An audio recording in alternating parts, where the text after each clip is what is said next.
No, this is, you can. Oh, we're live now. Jump in. Live. Hello Hey. and welcome to MageTalk, the Magento community podcast. While we're trying to figure out what we're doing, I'm Philip. And I'm Kalen, and I have the pillow of authority here in the background that you can see here. Yeah, don't mess with Kalen. He's got the pillow of authority. Everybody knows when you have the pillow of authority, it shan't be taken away. We are joined today by a very special guest, very long overdue interview, Aaron Sheehan, ladies and gentlemen. Hello, welcome. Thanks for having me, guys. Really appreciate it. Long-time listener, first-time caller. So by way of introductions, I've got Aaron's LinkedIn pulled up here. And Aaron is the commerce director for Weidenhammer. His about description says, I've been an analyst, product manager, agile champion, an agile champion, consultant. I'm going to just read this whole thing, Phil, until you keep reading. This is great. This is actually good. Sales engineer and occasional SQL jockey. Wow. I'm passionate about bringing order to chaos and finding. Okay, I'm done reading. But yeah, no, it's really good to Aaron to get. We cut any LinkedIn bio off right at the platitudes. Right. Start spewing the platitudes. That's when we're like, we're done. The self-promotion, it has to stop. Yeah, we optimize for LinkedIn snark. You know, that's what we look for in the description. There's some buried in there, I think, but but yeah, it's really good to have you on, man. It's been long overdue, and I just saw you in Austin recently, and you gave a and the Shipper HQ meetup. Shout out to them and to Brent and team for putting together a really good conference. Yeah, absolutely. And so I don't know where we want to start here. We'll probably jump around quite a bit, but do you want to talk a little bit about the talk that you gave there and kind of should we start there? Let's start there. Tell us about the talk you gave. It was a talk that I developed for Meet Magento New York the week before and gave, and it was a talk about it was really aimed at merchants, and like a lot of Magento conferences, of course, merchants are fairly thin on the ground, so it was a little self-referential, I think, for most of the audience, but yeah, it's something that I know, and I think Philip, you've dealt with this a lot before, which is when you're working with people, a lot of merchants who are coming to you and they're moving from Magento 1, they're like, okay, well, I read a blog post that scared me and said Magento 1 was going away. I need a Magento 2, and I want to buy a Magento 2 from you. Can I have one, please? Also, can you $10,000? $10,000 in a box of Twinkies, and I expect my site to be faster, but I don't want to spend any more money, and I don't know what my requirements are, and I've got a list of 40 extensions. Wow. And he's frozen. Oh no, he's frozen. Yeah, the Magento gods struck him down for blasphemy. Yeah. Hopefully he'll come back. Zoom shall not speak against the RFP. I'll just send him a quick DM. Maybe you can. When Aaron comes back, I can riff a little bit. Oh, there he is. A little bit. Sort of ish. Guys hearing me? Nope. Yes. Yeah. Nope. Now we can hear you. Start back over from the very top. No, I'm just kidding. You upset the Magento gods and were swiftly struck down. I mentioned BigCommerce or something, I guess.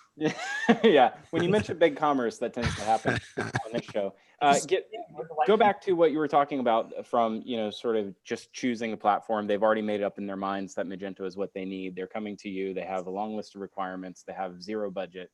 What happens? Well, not the zero budget part, hopefully, but just a way of it's about framing the conversation for the merchant away from, I have an IT expenditure, I have CapEx, I have this necessary plumbing, I need to rip out the old galvanized iron, water lines and replace them with PEX or something, right? It's like, I'm not going to get a net benefit out of this. I just have to do it because the code, city codes came and said I had to do it.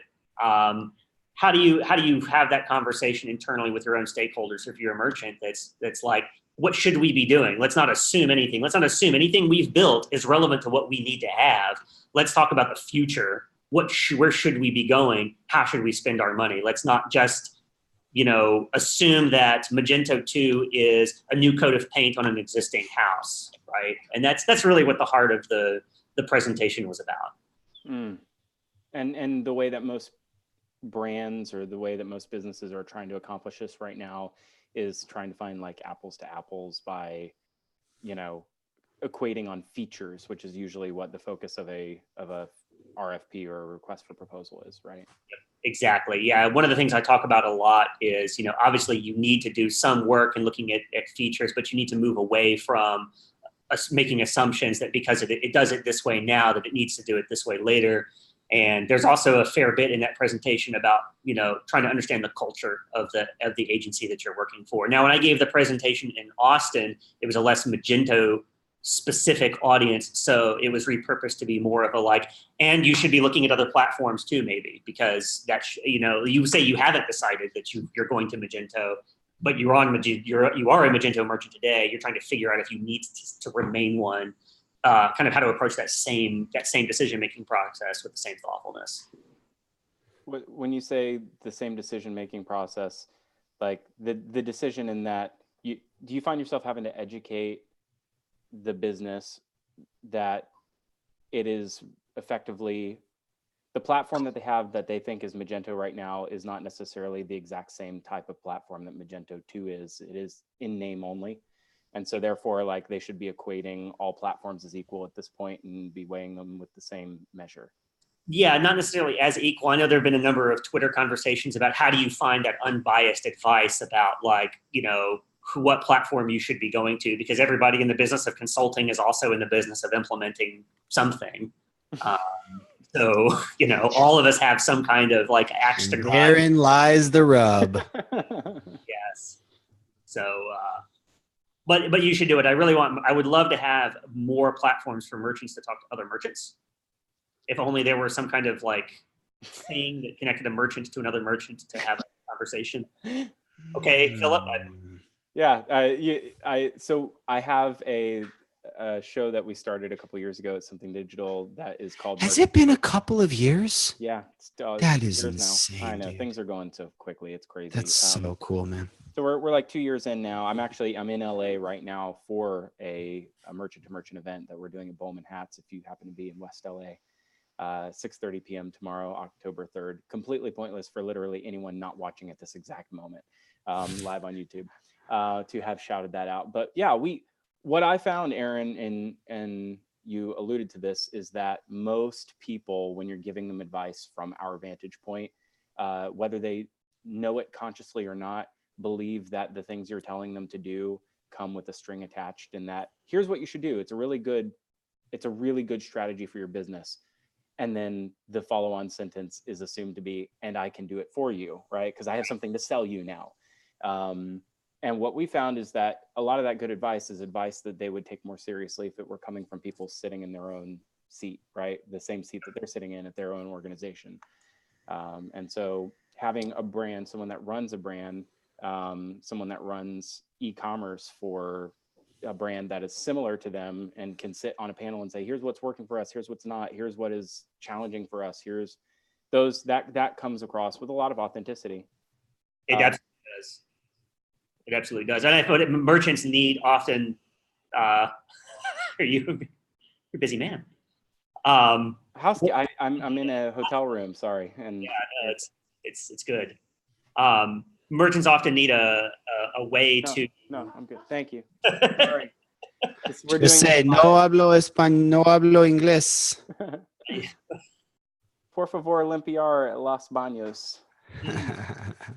Okay, it's good. I was going to say that what merchants often, when they start coming to us, though, right, that they've foreclosed on that option. They're like, no, I'm getting bids now.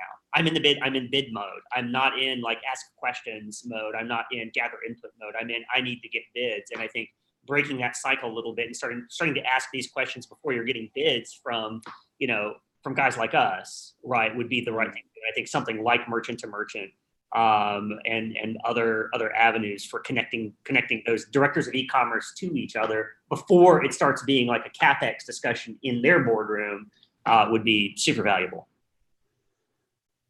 What, just to give a little background, Aaron, what types of clients, and I'm sure there's a mix that you deal with, but are you dealing with a lot of B2B, a lot of B2C, wholesalers, retailers? What's kind of the mix?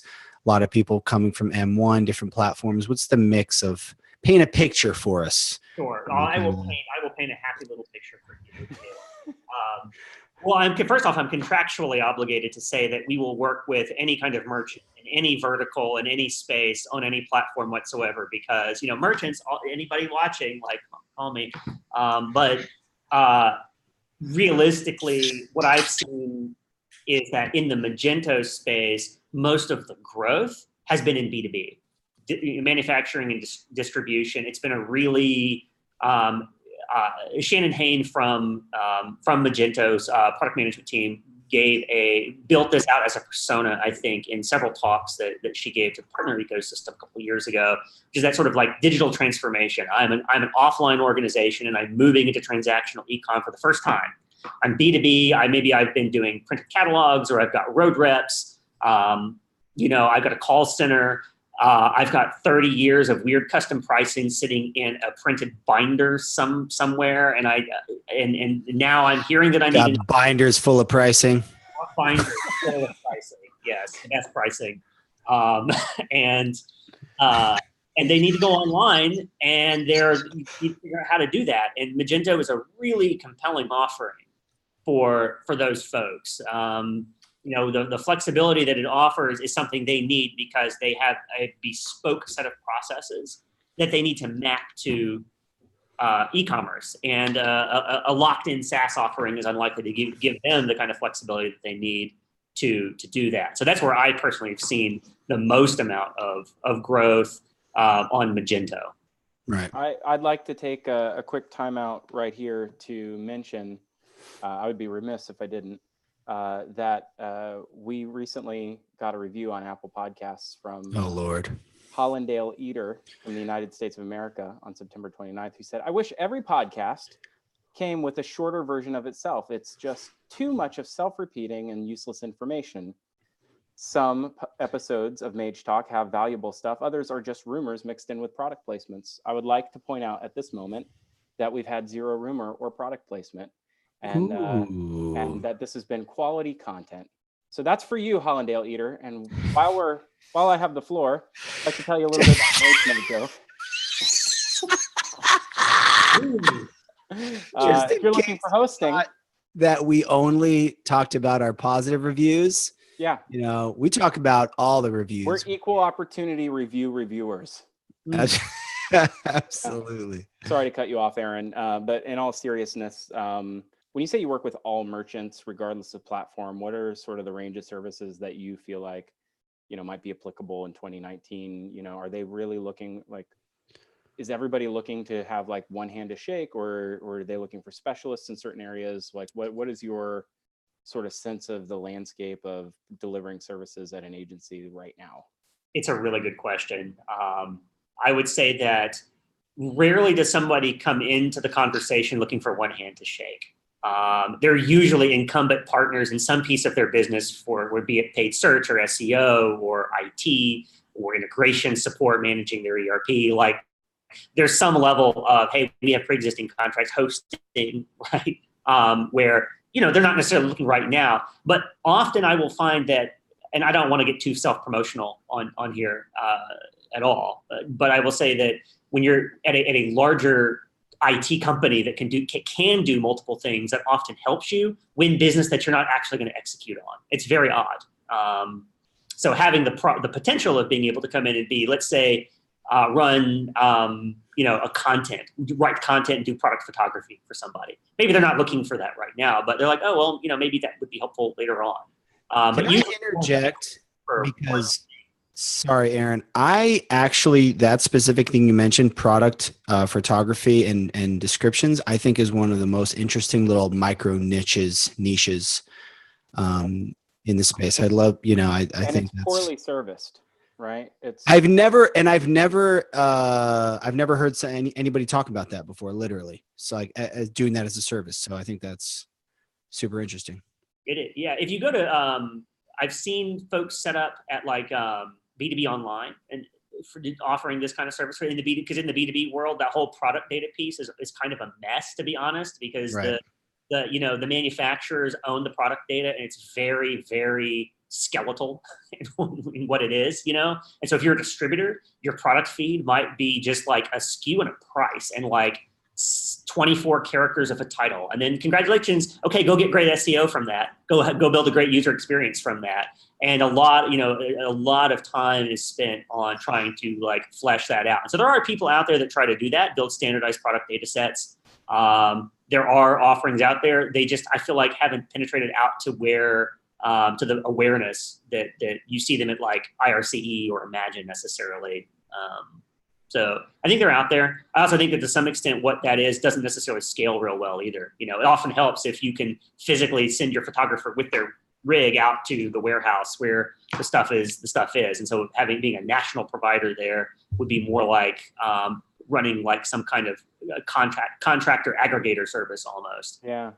I would say that the need of quality copy and quality photography is inversely proportional to the number of SKUs that you have active for purchase, because the size of your catalog sort of dictates how much effort you're willing to put into the entire breadth of your catalog, like from an investment, like a customer experience point of view. So what most brands, especially on the B2B side, you have heavy parts catalog, they wind up creating a lot of like curated catalog content that's like shoppable catalogs or like print catalogs are, where it editorializes a set of products and then you dive into like product selection from there. So there are ways to do this. Kaylin, if you did want to follow somebody who has a lot of opinions on how to write copy for consumer, there's someone on Twitter. Her name is Kaylee Moore, and she is really, really brilliant about how to write like stunning product copy for. How do you spell that real quick? Kaylee, Kayleigh. Kayeee. Kayleigh. And it'll be in the show notes later, right, guys? Yes, it will. Thank you, Jordan. I love you. Kaylee Moore. Kaylee Moore. Okay, perfect. Phil, that's a great point. And I'm curious too, have you guys talked yet on the show? I'm not as caught up as I could be about Yotpo and the inclusion into the core and what user-generated content and kind of what that signifies. No. Why don't you brief our audience on that real quick? Unfortunately, Phil has not been populating the quality content that we expect from him. So yeah, because I'm too busy, by the way, indulging in rumor and product placement. No, that would be helpful, Aaron, if you could give a quick summary of that.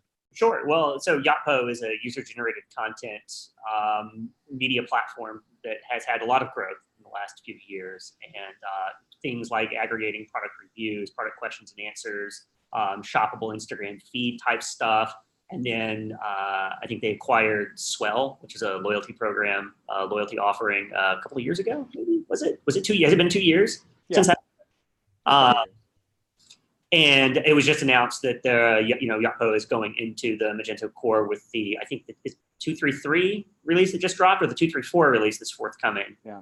Release notes again. Right. Product inclusion happens in patch release versions now, so we only get them in the point release. Yes, let's start that conversation. No, that's Are we going to talk about the Tamando thing, by the way? You need Aaron for that conversation. I don't want to have any part of it. I'm not going to publicly comment on any of that stuff. But yes, go on. So bundling, inclusion, how it's all valuable. Well, I was specifically talking about, we had segued in via the product content piece and talking about how Yotpo is now in the core and makes it at least a little bit easier potentially to build out content around products, for somebody that's coming from a platform where they can get the product reviews, they can get user-generated content at least, and start sourcing some of that and have richer product descriptions without having to necessarily pay a content writer to do it, although that is a time-consuming process, and it takes a while to go. But it's an interesting. To my knowledge, Magento hasn't really partnered with anybody in this space and put anything forward up until now in this particular spot. I'm curious about what drove that, and this would be the rampant speculation piece. And we don't do that anymore on the show. So We don't do that. with By the way, 12 Phil, packs. when you said the importance of product copy is inversely proportional to the size of the catalog, you're basically, I mean, that's basically a roundabout way of saying that all you care about are these fancy D2C brands that have small catalogs, I right? love that. That's how you say that to me. No, I'm saying That's that exactly how I have to say it. And what I wonder is whether Aaron is going to challenge that fundamentally on principle that, even for larger catalogs, that there's still a lot of importance to. I think that there's let me qualify what I was saying. I think that when you have a few lower SKU count, by nature of the way that e-commerce platforms are built and the way that people are used to browsing on e-commerce and like browsing and buying, like doing product discovery, the more you have to actually beef up the content around a single piece of product. So Allbirds launched with one shoe, right? They had one shoe. They had a wool runner and you had one shoe. You don't need a category page. There's no product listing page, right? So discovery is a moot point.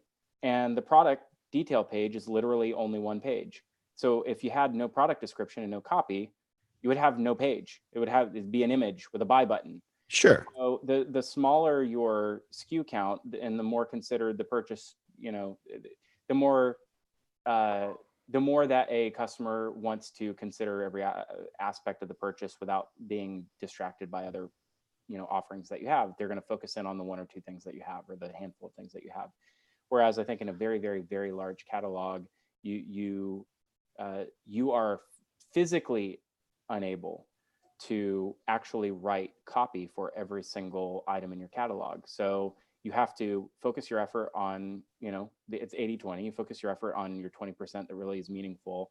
And the rest, your content is sort of comes down to product attribute data, which I think what Aaron was saying before. I'd love to be challenged. I'll challenge that a little bit and say, if you look at Amazon, for instance, right, arguably the largest catalog in the universe, possibly the multiverse, for those who. Yeah, like that. But they impose pretty strong requirements on merchants who want to list their product on Amazon in terms of like rich product descriptions. They try very hard to force you to have like a lot of information, a lot of photography, and it doesn't get any bigger than Amazon. And I think you're pointing out something that is a perception about the relative importance. If there's a glaring lack of content on your site, you're going to notice it real hard if you only have one product. It's going to be really freaking obvious. Everybody who goes to your site is going to see it because there's nowhere else for them to go. But if you have a large catalog, not having good content and good copy and good data about what you're selling is really critical, because at the end of the day, you're impacting the customer's willingness to click the buy button in the first place, right? You need to be showing that content generates trust, right? The more you can talk about the product itself, the more questions you can answer on behalf of that customer, the more likely they are to find the information they're looking for that's relevant to their purchase and click the buy button. So I think you're right in that it's certainly more noticeable on a low SKU count catalog, because there's nothing else to distract you from the fact that, like, if your content's absent, it's just absent.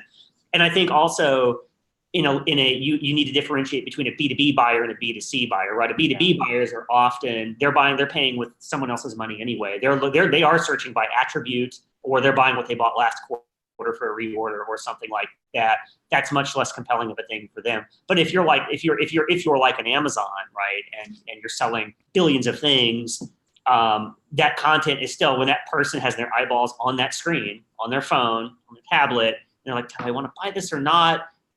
Seeing that information, I think, is a valuable signal. That goes back to the Yotpo thing to me, which is social proof. Social proof is also an incredibly strong buying signal. And that's something that I think has been absent in Magento, and on a lot of Magento sites, is that social proof piece that I think the Yotpo acquisition potentially, or not acquisition, the inclusion will. I don't want to. Oh, that's a rumor. Let's not start. We don't do rumors. We bought Yotpo. Everybody, tell your senator. And Yotpo is our product placement now, so we're towing the line for the Hollandale Eaters of the world. I want to mention one thing, which I think it's very important to bring up, is that when we're talking about product copy, especially, you said SEO, you sort of mentioned like discovery happens when you have, well-formed product that helps, or well-formed copy that helps people to find you through organic means. But organic is not a free channel, right? So to write copy either takes time from your internal resource or an investment in another resource to write the great copy or to expose product data, to your point, Aaron. Having that copy updated very regularly and optimized for keywords for discovery also is a very costly investment. So, and then I think the brands that get it wrong are the ones who try to offload all of that responsibility to their customers and rely on their customers. Social proof is powerful, but it doesn't absolve you of the responsibility of creating engagement in text for your customer, like for people to read. And I think that you have to do it all. And I think this is inherent to the problem of, I'd love someone's thought on this. This is one of those, I had a Twitter argument with somebody. You did? No. I'm shocked and appalled. And they were saying, I was basically espousing the virtues of investing in local business and, having a brick and mortar presence over e-commerce, and that e-commerce is actually deceptively hard. I think this is one of those things. It's deceptively hard because there is an expectation of the customer that you didn't set, but they have regardless, that you are able to execute perfectly on every one of these initiatives. You need to have reviews, and they need to be great reviews. And you need to have 2-day shipping, and it's got to be free. And you need to have, beautiful photography, and you have to have great copy, and you have to have a beautiful website, and it has to be fast, and taxes have to be calculated properly. And all these things are on their own difficult to solve for. And I think, running a digital e-commerce shop in 2019 is deceptively hard and actually way more costly than you might think on the face of it. Yep. Totally agree. In the good old days, anybody could just sort of just by being online, you had a sort of an inherent audience and an inherent customer base. I'm selling a thing on the internet. We're all old enough to remember that, I think.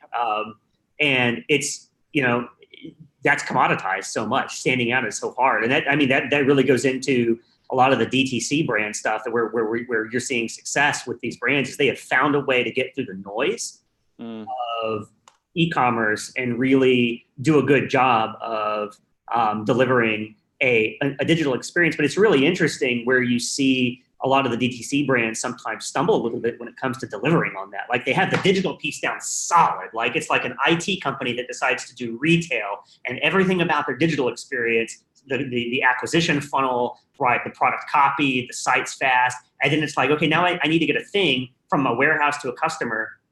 Man, that turned out really hard, rent to rent play. Yeah. It's true though.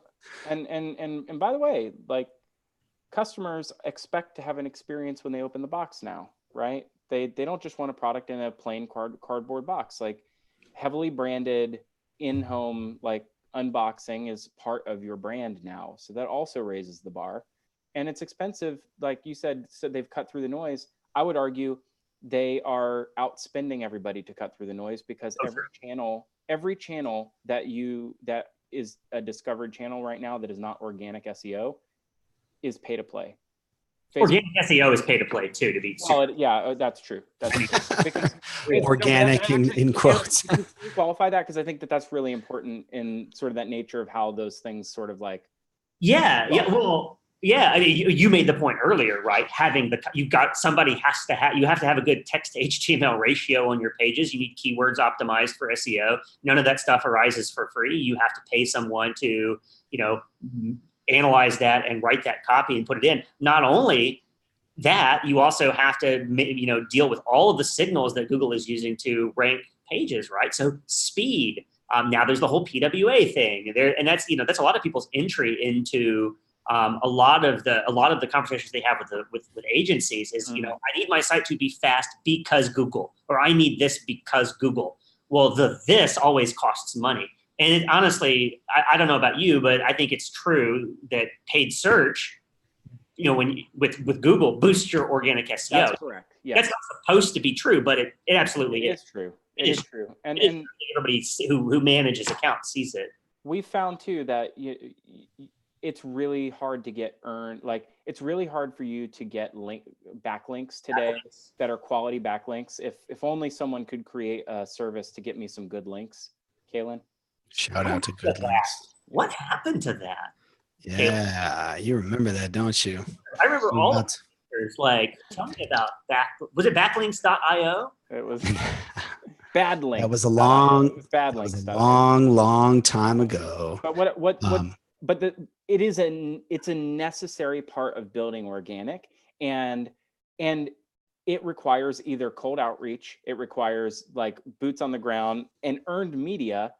There is no such thing as earned media, because every single media channel from TechCrunch to Forbes is pay to play as well. Yep. So any mention that you get in any sort of consumer facing media property today is a result of having paid for PR. So every single part of the interaction for running a digital business requires money investment for you to drive people to your site. And that's a great time for you guys to segue into your next sponsor. Yeah, that's true. Which one, by the way? Backlinks.io. Yeah. Oh, yeah. Bad links. Well, if you do drive them to the website, you want very accurate tax calculation. And so if you want I don't know where to go with this. I honestly don't know exactly which sponsor was being queued up with. Probably Commerce Hero, maybe. I don't know.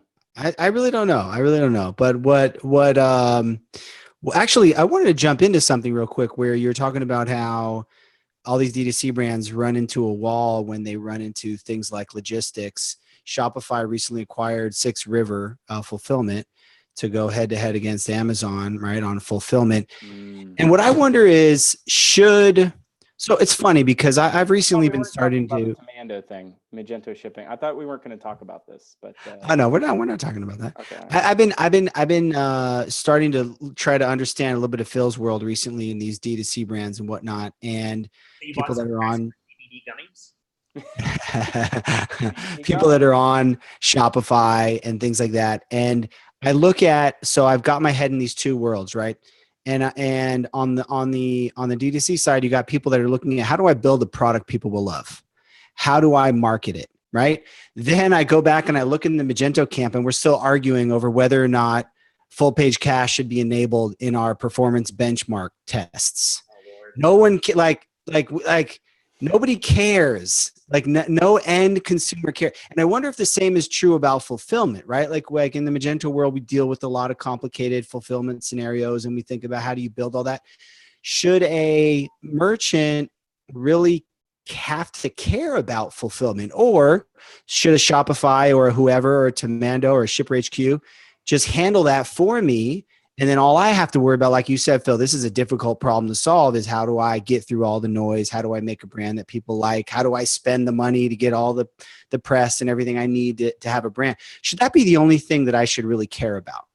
And that's what I wonder. Like, should merchants should Rent the Runway, should merchants have to care about delivery, or should that just be something that is solved in the underlying infrastructure? Well, they should absolutely care, right?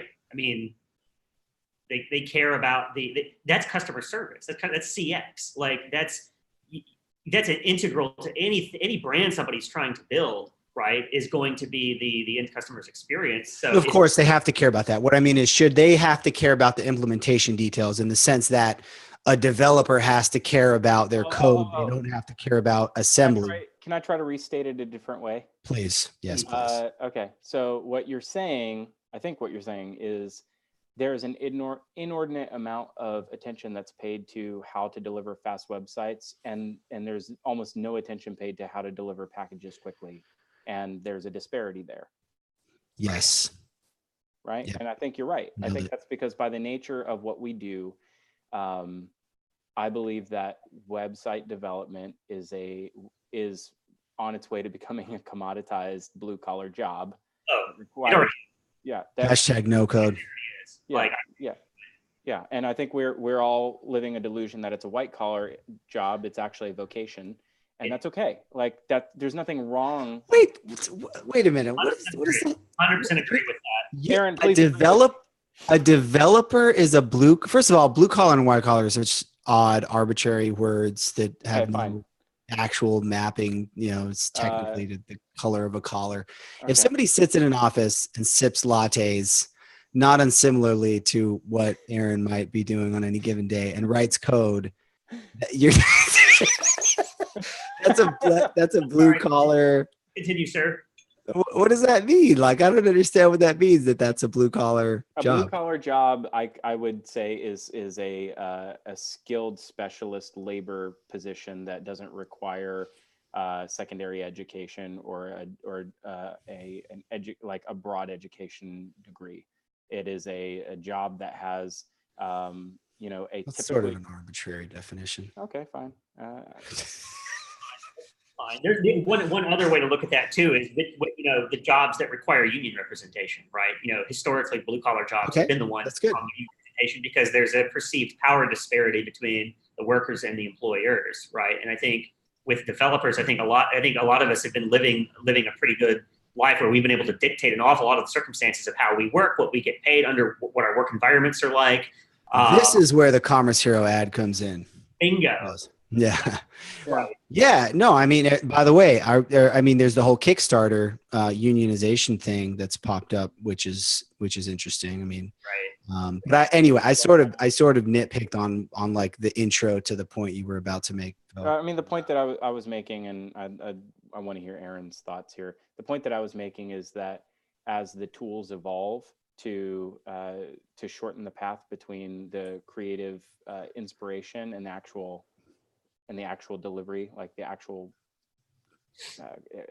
delivery of a piece of code or a piece of functionality, and developers are less necessary to make those happen. All of a sudden, the developer attention and sort of our ability to sort of become myopically focused as developers on key metrics and things that ultimately are part of the bigger picture, but we can't see the bigger picture because we're so focused on our little piece. We become a very big bottleneck where our bottleneck is then removed. Our bottleneck on the one myopic thing we're focused on, that is, should we or should we not be measuring full page cache response time as far as, like time to, like, these are things that probably matter to some people, but they only matter to a broad number of people at scale because of the lack of sophistication of the tools that we have today. And I agree with that point. I'll add that we have to keep in mind we are all in a Twitter bubble, right? Like a very small percentage of the American population uses Twitter. A very small percentage of those people are the ones that are active on Twitter, and an even tinier percentage of the ones we're dealing with. So I would say that like a conversation about tools between work people who are working with those tools on Twitter is appropriate for that conversation. There's no responsibility on their part to be relevant to a merchant. And that's something I was going to say, Kayla, to your observation, I kind of agree, but I would also gently push back and say that you're right in that a merchant shouldn't have to care about whether or not we've stripped full page cache out of two competing Magento instances for purposes of benchmarking, but no one said they should in the first place, right? So it's okay for Mark and everybody sort of publicly debate that. We just have to keep in mind, we're seeing our perspectives are very limited in that. Right, totally. Because I do think that merchants do care about whether or not their site is fast. Yes, absolutely. Yeah. I just think that let's just say in the Shopify community, that has essentially been, now this is an oversimplification, but speed has been solved, at least let's say on the back end. Now there can be complications. You have 15 JavaScript things on the front end, you can have issues. But it's not an open source community. There's nothing people arguing on Twitter can actually do about site speed on Shopify because there's nothing anybody in the Shopify community. Correct. Why would they talk about it? But in Magento, because correct. And because we all roll our own, and because there's lots of competing hosting platforms, that is both the beauty of the platform and also there's so much noise and argument and arguing around what seem like obtuse points of how many cache requests can dance on the head of a pin. Yeah. I have so many things to say about that, but I'll just shut up. No, jump in, dude. Jump in. I'm okay. Sorry. Do you want me to jump in? I so agree with that because I feel like we spend an inordinate amount of time trying to affect things that should never be touched because we can. Mm-hmm. And in many cases, I think people thrive with boundaries, and having boundaries around things that you just can't touch because they're sacrosanct keep you from focusing on things that should never be bothered with, and keep you focused on the things that actually are meaningful to your business. I and this is in no way, like, I was having a conversation with someone from Shopify recently who said, should we, people are always asking for checkout API. We want checkout API. We want to roll our own checkout. What do you think? And I said,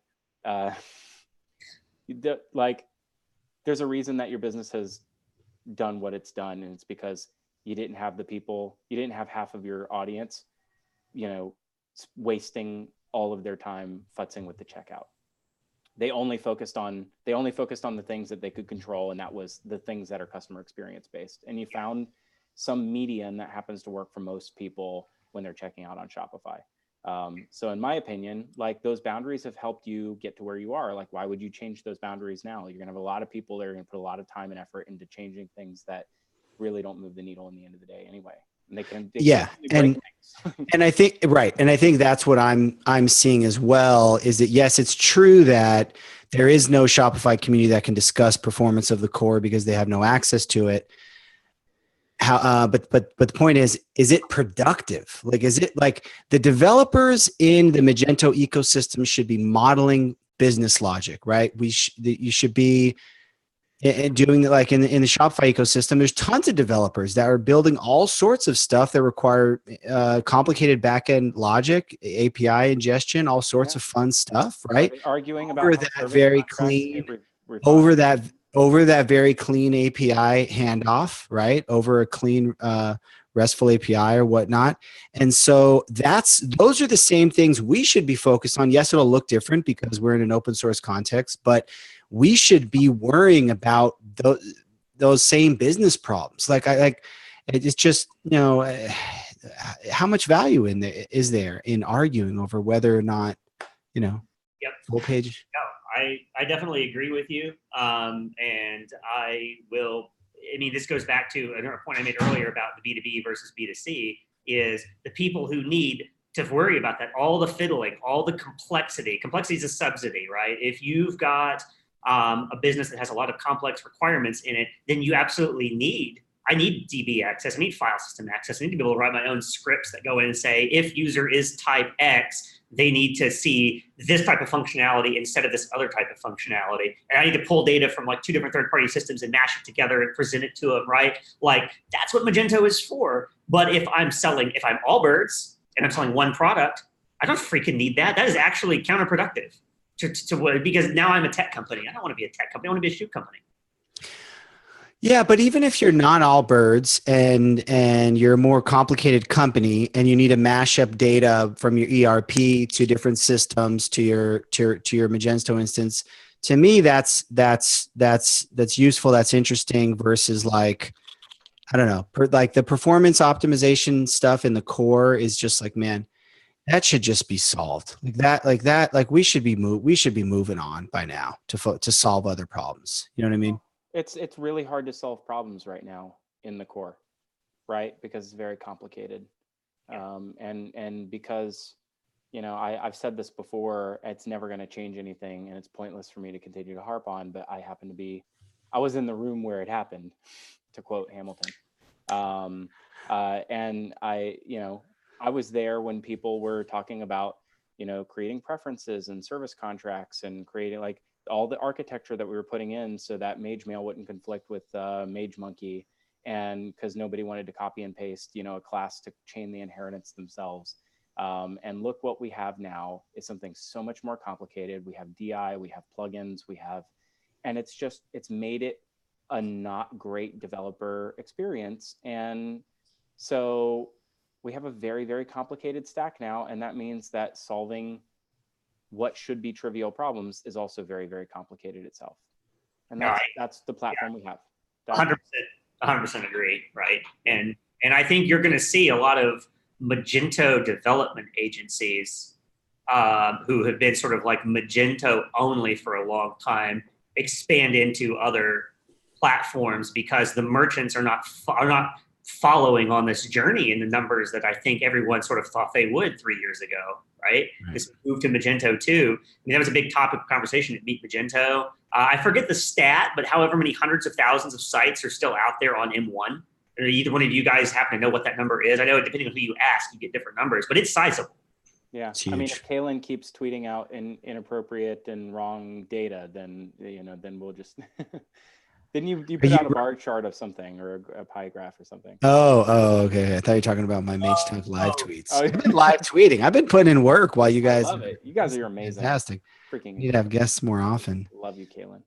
Are we going to talk about MageZine, by the way? You want to talk? Do it. MageZine's awesome. Beautiful print magazine that was launched. They're never going to ask me to write things ever again because I told them I would and then I didn't. So harsh. I've been excommunicado for those John Wilkes fans. As you should be. That's. It is a really been orange listed. Orange listed. Yeah, no, it's really well executed. Lucas Byarowicz. Sorry for butchering the name there. Lucas, but yeah, he's I think the editor-in-chief, the main dude in charge, and there's a lot of great articles. Ben Marks, Guido, Joshua Warren. There's a lot of stuff in here. Illustrations are just beautiful. So it's lovely, right, guys? Is it? Are they doing another print copy like they did for Imagine, or is it okay? Yeah. So it's a print. So the print copies, they're going to be giving them out at conferences and stuff like that. So you can't like order it online or anything, which makes sense. I mean, that's the right way to sort of distribute it. And it's really cool. I mean, I think I'd love to get one of these bad boys. So really nice execution. MageZine is really well done. I'm very impressed with it. I'm sorry I didn't come through. I'm laughing about it. I actually feel really bad. It's not like me. Usually I'm saying no to a lot of things nowadays. So apologies. What are you going to do? Probably not. What are you going to do? Stuff like that. Yeah. Well, cool. All right. Fair enough. Can I put one more thing out there too? I think it's interesting that we're still seeing, and this whole Yotpo and the core thing, and Aaron will give you the last word. We're still seeing bundling now in the age of Adobe. I feel like that was very much it was painted by some people as like this necessary evil that Magento had to entertain because of the sort of the need to generate revenue and be able to claim that they had built-in functionality in certain areas like tax, right? So they had to check a bunch of boxes, and Magento's always relied on partner ecosystem, whether it's systems integrators or technology partners to fulfill those things. That was the shortest path to getting it done. So I don't understand or I can't really grok why in the age of Adobe we're still executing in that way. Aaron, any thoughts? Yes, absolutely, absolutely. I have a whole 2-hour talk worth of thoughts about this topic and the overall trajectory of Magento under successive sort of like product leadership teams and sales leadership teams. But I would say that it's very clear. Magento's leadership's goal has been to climb to the top right of the Magic Quadrant, right? For lots of obvious reasons, that's been the goal. When you are going up market, and I don't want to have the conversation about is Magento going up market. We'll do that on Twitter again.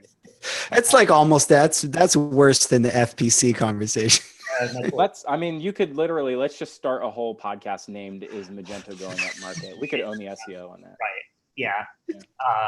We could own the SEO on that. Goingupmarket.com and it just says yes. Like it's like a single page. It's a single page. Yeah. But I would say, Phil, I think the answer is that when you're chasing logos and labels, and those guys are doing the RFPs, and they're comparing you against, Demandware / Salesforce Commerce Cloud and SAP Hybris and others.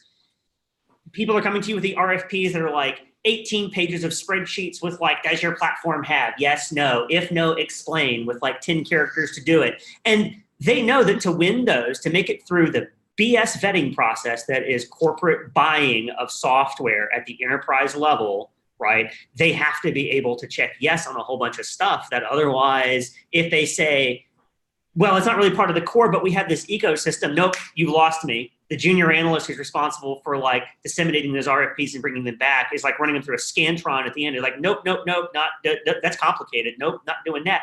So their choice is either to, well, we've identified we need to win those RFPs. We've identified we need to move into those markets. So ergo, we need to have it's in the core so we can win that business. And they're moving away from, they're dancing with the folks that didn't bring them. They're moving away from what grew Magento into the company that it is. And they're making life, frankly, more complicated for all of us who have to develop on it and then deal with all the weird table and restriction and composer packages being out of date stuff that goes with all of these core modules, right? But it's necessary to climb that quadrant, yo. So that's why they're doing it. And they're also making a lot of money on it. So, I mean, it makes sense. From a specific point of view, it is a totally logical series of decisions. I don't like it, but I'm not the one ultimately making the decisions and responsible for the outcome of those decisions either. So again, random speculation on my part, which is I understand part of the MageTalk brand. I wanted to be able to show we did a little bit of speculation. Yes, I feel like Climbing the Quadrant is the new show title here. I kind of like that. Climbing the Quadrant. Not bad at all. Yes. Well, we kind of all do. Darren, thank you so much, man. This was a lot of fun. Blast. Overdue. Much appreciated. Final words. Where can people find you? People can find me on Twitter at Aaron Sheehan. They can find me on LinkedIn through the link that you're going to put in the show notes since you already read my bio. And they can find me strategically located in Springfield, Missouri. Cool. Yes, sir. Thanks, guys. All right, Phil. Thanks, everybody. See you on this. Thanks, everybody. Thanks. Yep. Peace. So